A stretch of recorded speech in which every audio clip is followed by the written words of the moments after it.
Bismillahirrahmanirrahim. Assalamualaikum warahmatullahi wabarakatuh. Kali ini kita akan membahas sejarah pendidikan Islam di Indonesia sejak prakemerdekaan hingga masa kini.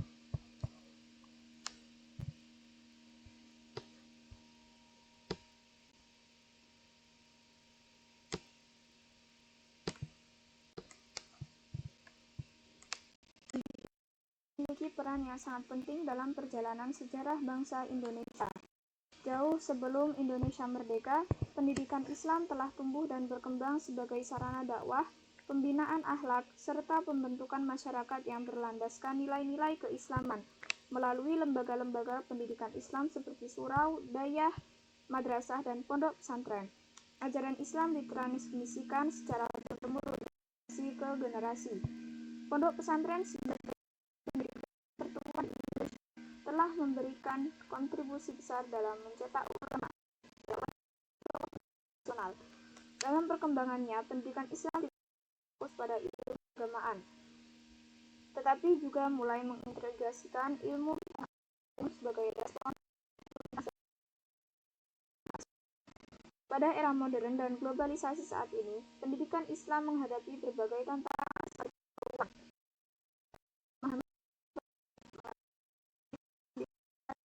kemerdekaan menjadi sangat penting.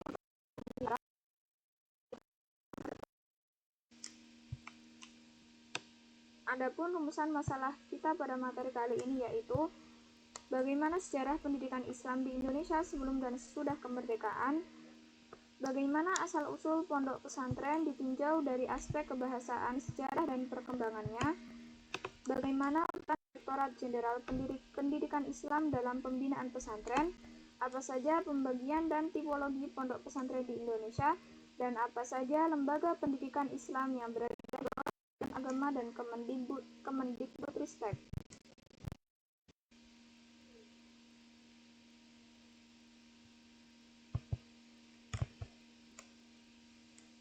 Adapun tujuan penulisan materi kali ini yaitu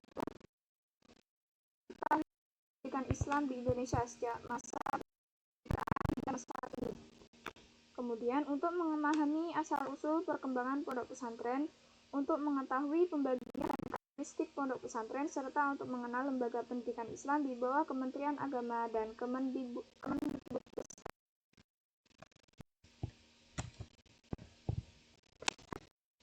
Masuknya Islam ke Indonesia sejak abad ke-7 Masehi membawa perubahan besar dalam sistem pendidikan masyarakat Nusantara. Pendidikan Islam pada masa awal bersifat informal dan diselenggarakan melalui pengajian di rumah-rumah ulama, di surau dan langgar. Materi yang diajarkan meliputi pembacaan Al-Quran, ibadah, serta akhlak. Pada masa kerajaan Islam seperti Samudra Pasai, Aceh, Darussalam, Demak, dan Mataram Islam, pendidikan Islam berkembang lebih terstruktur. Di Aceh, dikenal lembaga pendidikan dayah yang berfungsi sebagai pusat pengkaderan ulama. Sementara itu, di Jawa berkembang pondok pesantren sebagai pusat pendidikan dan dakwah Islam. Pada masa penjajahan Belanda, pendidikan Islam menghadapi tekanan dan kekerasan dari pemerintah kolonial.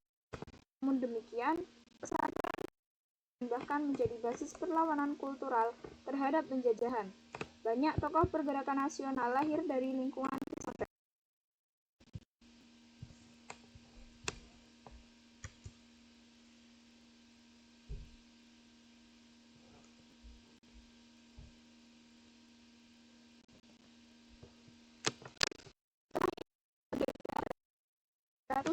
Pendidikan Islam mendapatkan pengakuan resmi dalam sistem pendidikan nasional.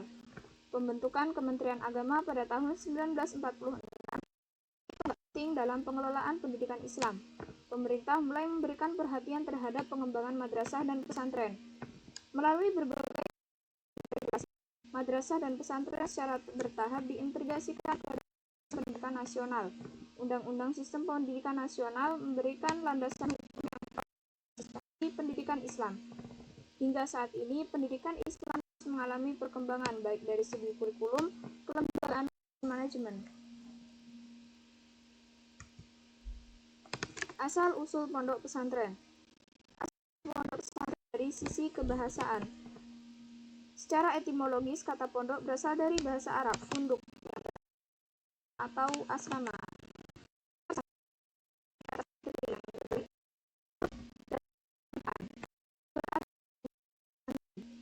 Dengan demikian, pondok pesantren dapat diartikan sebagai tempat tinggal dan belajar para santri dalam mendalami ilmu agama Islam. Yang kedua, sejarah pondok pesantren. Pondok pesantren merupakan lembaga pendidikan Islam tertua di Indonesia. Keberadaannya diperkirakan telah ada sejak abad ke-15 Masehi. Seiring dengan proses dipimpin oleh seorang kiai yang memiliki otoritas keilmuan dan menjadi sentral figur dalam kehidupan pesantren. Sistem pendidikan pesantren pada awalnya bandongan dan wetonan. Kitab-kitab klasik atau kitab-kitab kuning menjadi rujukan utama dalam proses pembelajaran. Dalam perkembangannya, pondok pesantren mengalami transformasi yang signifikan. Banyak pelajaran umum serta menerapkan manajemen modern. Menerapkan agar tetap relevan dengan perkembangan zaman tanpa meninggalkan nilai-nilai tradisionalnya. Pondok pesantren berada di bawah pembinaan Kementerian melalui Direktorat Jenderal Pendidikan Islam. Direktorat ini memiliki peran strategis dalam perumusan kebijakan, pembinaan akreditasi, serta pengembangan mutu pendidikan pesantren dan madrasah.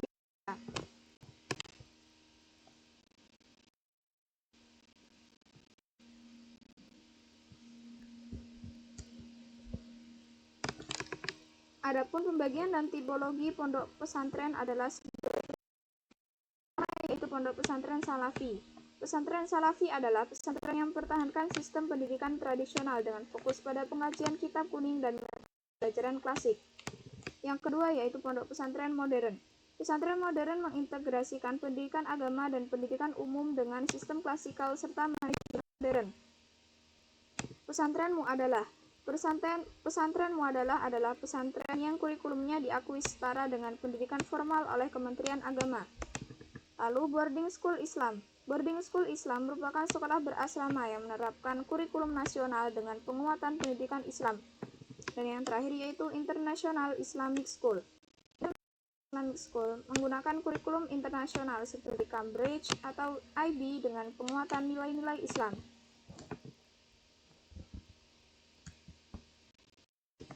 Adapun lembaga pendidikan Islam di bawah Kementerian Agama meliputi Raudatul Atfal, Madrasah Ibtidaiyah, Madrasah Tsanawiyah, Madrasah Pendidikan Pesantren serta perguruan Islam negeri.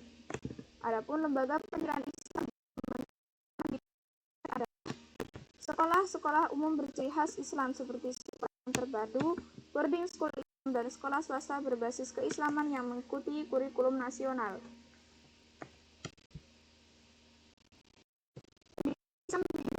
Indonesia telah berkembang sejak sebelum kemerdekaan hingga masa kini dan menjadi bagian integral dari sistem pendidikan nasional. Pondok pesantren sebagai lembaga pendidikan daya adaptasi tanpa meninggalkan nilai-nilai keislaman. Keberadaan Kementerian Agama dan Direktorat Jenderal Pendidikan Islam memberikan dukungan yang kuat terhadap pengembangan pendidikan Islam. Dengan berbagai bentuk dan tipologi lembaga pendidikan Islam, diharapkan pendidikan Islam mampu mencetak generasi yang beriman, berilmu, dan berakhlak mulia. Pemerintah terus mendukung pengembangan agar mampu bersaing global tanpa kehilangan identitas keislaman. Baiklah, mungkin hanya ini yang dapat saya sampaikan pada materi kali ini. Kurang lebihnya saya mohon maaf. Terima kasih. Wassalamualaikum warahmatullahi wabarakatuh.